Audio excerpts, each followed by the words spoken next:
Nada de novo sob o sol. O governo não protege seus dados e eu e você, cidadãos despauperados pelo Estado, temos que nos desvencilhar dos ataques dos golpistas pela internet. Este é o Visão Libertária, sua fonte de informações descentralizadas e distribuídas. Ajude a propagar as ideias de liberdade. Deixe o seu like e compartilhe com seus amigos. Um artigo seu pode virar vídeo aqui também, sabia?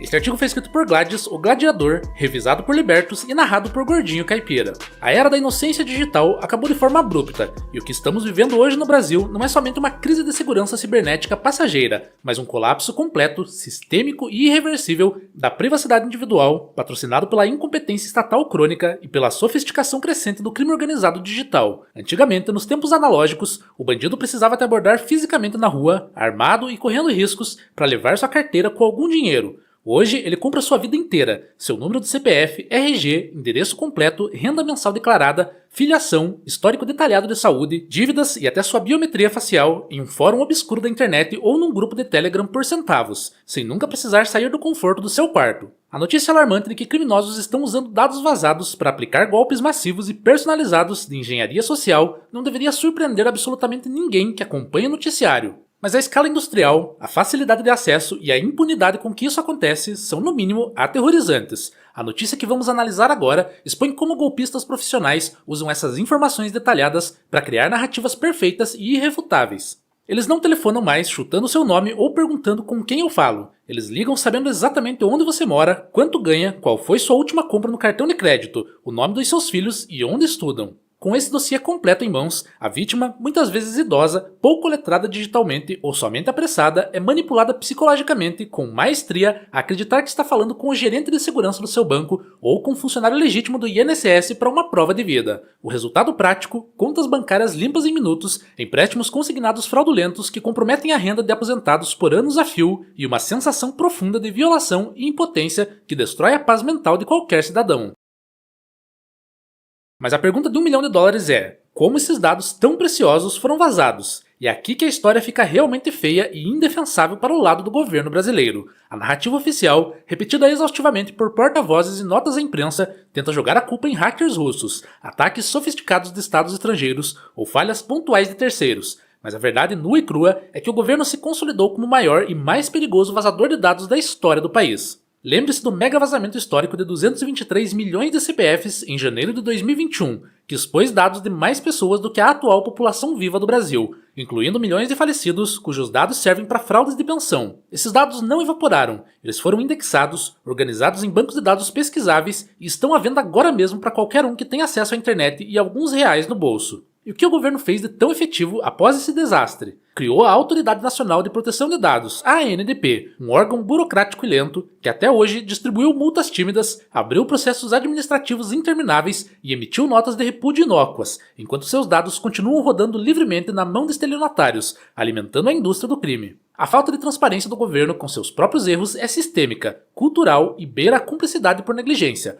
O Banco Central do Brasil, instituição que historicamente gozava de reputação de excelência técnica e que deveria ser o guardião inabalável da estabilidade e segurança financeira nacional para aqueles que acreditam nas instituições governamentais, sofreu uma série humilhante e recorrente de vazamentos de chave Pix entre 2024 e 2025. Foram dezenas de incidentes reportados oficialmente, expondo centenas de milhares de chaves, dados cadastrais, nomes completos e agências bancárias. A resposta padrão da instituição? Notas frias, curtas e técnicas, publicadas escondidas no site oficial, dizendo invariavelmente que o incidente teve baixo impacto potencial e assegurando que dados sensíveis não foram acessados.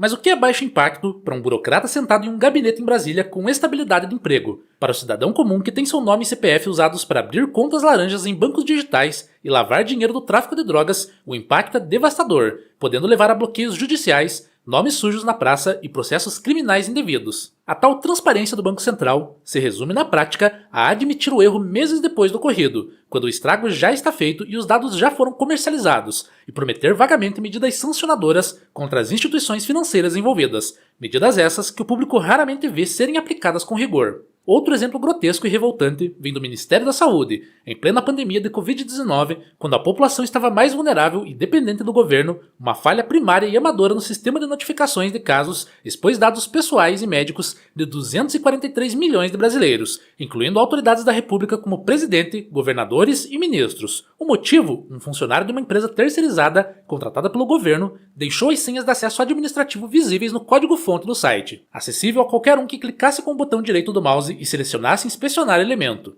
Isso não é um ataque hacker sofisticado digno de filme de espionagem, mas negligência criminosa pura e simples. O sistema do SUS e o Conect SUS provaram ser uma peneira digital e seus dados médicos uma das categorias de informações mais sensíveis e privadas que existem, protegidas por sigilo ético e legal, são tratados pelo governo com o mesmo cuidado e zelo que se dá a panfletos de pizzaria jogados na rua. O governo, paradoxalmente, enquanto falha miseravelmente em proteger os dados que já coleta obrigatoriamente, quer cada vez mais implementar o real digital com controle total sobre as transações. Apesar do projeto ter sido cancelado, não garante que eles deixaram o projeto de lado. Quer unificar ainda mais bases de dados no portal GovBR, quer biometria facial e digital para tudo, desde votar até pegar um ônibus. A centralização massiva de dados em um ente que já provou ser incompetente, opaco e tecnologicamente vulnerável é um convite aberto ao desastre. Cada nova base de dados centralizada criada pelo governo é um novo honeypot gigante e atraente, esperando para ser vazado por um funcionário corrupto, um terceirizado negligente ou um hacker adolescente. E quando vaza, a culpa oficial é sempre do sistema, de empresas terceirizadas ou de agentes externos, nunca do gestor público que contratou a empresa de TI do amigo sem licitação adequada ou que cortou o orçamento da segurança da informação para gastar em publicidade institucional. A realidade nua, crua e desconfortável é que seus dados já são públicos para quem sabe onde procurar. O conceito de sigilo de dados no Brasil acabou. O que resta agora é a estratégia de redução de danos e autodefesa. O cidadão precisa assumir de uma vez por todas que o Estado falhou completamente, principalmente na missão de protegê-lo e agir de acordo com essa nova realidade hostil. Bloquear preventivamente consultas ao seu CPF no Serasa e SPC, monitorar obsessivamente o sistema registrado do Banco Central todos os meses para verificar se abriram contas ou pegaram empréstimos em seu nome, usar chaves de segurança física para autenticação de 2 fatores e nunca, jamais, sob hipótese alguma, confiar em quem liga e que não está na sua lista de amigos, confirmando dados, mesmo que essa pessoa saiba seu nome completo, o nome da sua mãe e a cor da sua cueca.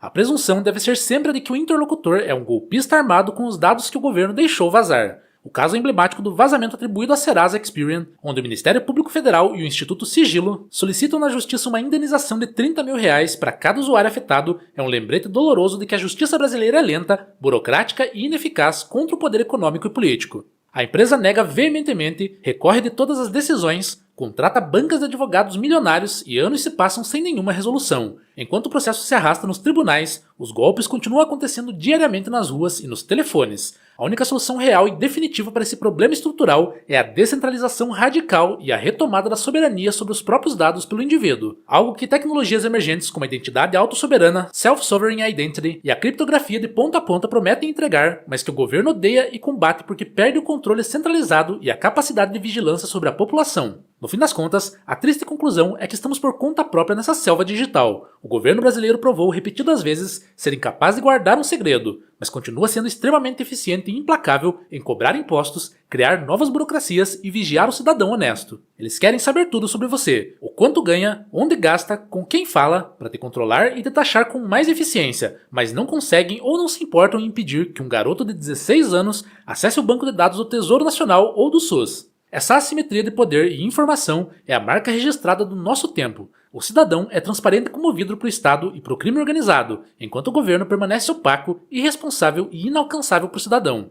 Até que essa lógica perversa mude, prepare-se e proteja-se. Seus dados, que deveriam ser sua propriedade privada, vão continuar trabalhando contra você. Obrigado pela audiência. Este é um canal colaborativo. Participe você também. Cadastre-se agora mesmo no nosso site visãolibertaria.com e envie os seus artigos por lá. Os colaboradores recebem recompensas em Bitcoin. Inscreva-se no canal e clique no botão da campainha para ser avisado de novos vídeos. Até a próxima!